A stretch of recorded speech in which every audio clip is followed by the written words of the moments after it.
मैं अशोक शर्मा ये आपको सुनाने जा रहा हूँ आंसुओं का महत्व। लीला पुरुषोत्तम भगवान श्री कृष्ण की प्रत्येक लीला संसार को किसी न किसी ज्ञान से अवगत कराती है। ऐसी एक लीला है जिसमें भगवान ने अपनी प्राप्ति के दो साधनों से संसार को अवगत कराया है। एक, भगवान के विरह में बहाए गए आंसू, और दो, शरणागति।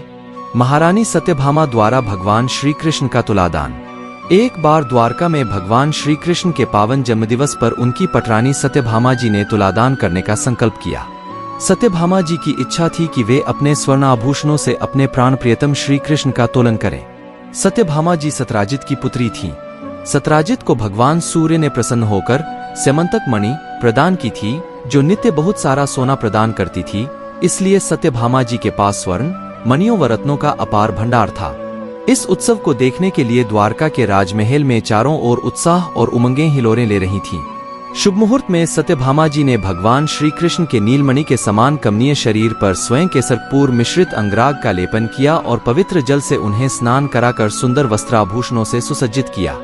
राजमहल के प्रांगण में चांदी की तुला मंगाई गई।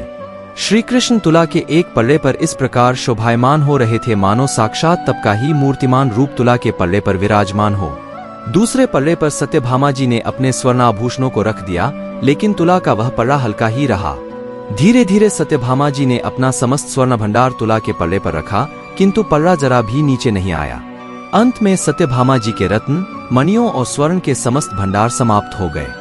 सारी पेटियां खाली होकर उन पर मानो हंस रही थीं, लेकिन श्री कृष्ण का पल्ला भारी ही रहा, जरा भी टसेमस न हुआ। सत्यभामा जी बहुत घबरा गईं, मानो जीवन के इस संग्राम में उनकी भयानक पराजय हुई हो, क्योंकि महल की सब रानियां व दासियां ये सब तमाशा देख रही थीं। लेकिन श्री कृष्ण मंद मंद मुस्कुरा रहे थे। श्री कृष्ण की मुस्कान में सत्यभामा जी को व्यंग्य का रंग नजर आया।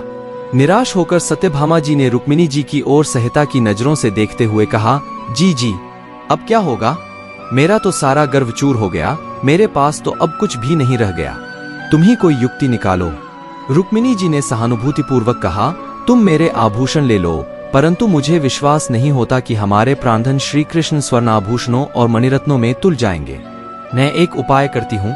रुक्मिणी जी अंदर गईं और कुछ देर बाद हाथ में एक पात्र और एक छोटा सा रेशमी रुमाल लेकर लौट आईं। उन्होंने दोनों चीजों को तुला के दूसरे पल्ले पर रख दिया। आश्चर्य! श्री कृष्ण वाला पल्ला ऊपर उठ गया। वहां उपस्थित सभी लोग देखते ही रह गए। श्री कृष्ण तुल गए। सत्यभामा जी का संकल्प पूरा हुआ।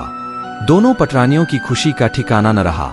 अहंकार दूर हुआ और विनय जीत गई। सत्यभामा जी ने रुक्मिणी जी को छाती से लगाते हुए पूछा, जी, आपने यह कौन सा त्रोटक कर दिया? इस पात्र और कपड़े में क्या कोई जादू था या कोई विशेष मंत्र लिखा था? श्री कृष्ण ने रुमाल खोल कर देखा। उसमें बस इतना ही लिखा था, मैं तुम्हारी हूँ, बस तुम्हारी हूँ। श्री कृष्ण मंद मंद मुस्कुराते हुए पूछते हैं, प्रिय, इस पात्र में तुमने क्या भर रखा है जिसके भार के सामने मुझे हल्का होना पड़ा? रुक्मिणी जी सकुचाते हुए बोली, इसमें मेरे आंसू भरे हैं। आंसू? आश्चर्य से सत्यभामा जी के नेत्र विस्फारित हो गए। रुक्मिणी जी ने लजाते हुए कहा, हाँ सखी, जब कभी प्रियतम श्री कृष्ण की याद में मेरे आंसू झर पड़ते थे तो मैं उन्हें उनका उपहार मानकर संजो कर रख लेती थी। तुम धन्य हो जी। बस इतना कहकर सत्यभामा जी ने अपना मस्तक श्री कृष्ण के चरणों में रख दिया। भगवान के लिए बहाए गए आंसुओं का महत्व। भगवान को पाने के लिए जिनकी आंखों से अश्रुपात होता है, उन आंसुओं की एक एक बूंद की किसी चीज से तुलना नहीं की जा सकती है। अपने आराध्य के प्रति प्रेम की मात्रा जब हृदय में बढ़ जाती है, तब वह संभाले नहीं संभलती है। जिस समय श्री चैतन्य महाप्रभु श्री कृष्ण के विरह में उन्मत्त होकर दोनों भुजाएं उठाकर रोने और चीखने लगते थे कि कहाँ जाऊं, कहाँ पाऊं मोर प्राणधन, कहाँ वृजेंद्र नंदन, अर्थात कहाँ जाऊं, अपने प्राणधन कृष्ण को कहाँ पाऊं, कहाँ है मेरा व्रजेंद्र नंदन। उस समय पत्थर का हृदय भी पिघल जाता था। उनकी आंखों से ऐसा अश्रु प्रवाह चलता था मानो पिचकारी छूट रही हो। 18 वर्षों तक महाप्रभु जी ने नेत्रों से इतनी जलधारा बहाई कि जगन्नाथ मंदिर में गरुड़ स्तंभ के पास का कुंड, जहां खड़े होकर वे दर्शन करते थे, अश्रुजल से भर जाता था। अंत में प्रेम से कृष्ण नाम लेते हुए वे तदाकार हो गए। भक्ति में आंसुओं का बड़ा महत्व है। भगवान का सच्चा भक्त उनको पाकर उतना संतुष्ट नहीं होता जितना उनके वियोग में आंसू बहाकर होता है। जिस पर तुम हो रीझते, क्या देते यदुबीर, रोना धोना सिसकना आहों की जागीर। ऐसे भक्तों के लिए भगवान भी भला कैसे निष्ठुर हो सकते हैं। वे तो अपने प्रेमियों की आंखों के आंसू देखने के लिए उसके पास में ही छिपे छिपे रहते हैं, परंतु अपने होने का एहसास वे उसे होने नहीं देते हैं। दूसरी बात, भगवान को शरणागत भाव ही प्यारा है। मनुष्य यदि समर्पित हृदय से उन करुणासागर भगवान से केवल एक बार कह दे कि हे नाथ, मैं तुम्हारा हूं, वह भगवान को बहुत प्यारा लगता है। जो मनुष्य संसार से विमुख होकर भगवान के सिवाय कुछ भी नहीं चाहता है, उसके उद्धार की संपूर्ण जिम्मेदारी भगवान पर ही आ जाती है। भगवान स्वयं उसके योगक्षेम का वहन करते हैं। केवट बनकर उसकी निया को भीषण संसार सागर से पार कराकर सुरक्षित अपने धाम में पहुंचा देते हैं। उसे किसी प्रकार की चिंता करने की आवश्यकता ही नहीं रह जाती है। इस बात का आश्वासन भगवान ने गीता में दिया है।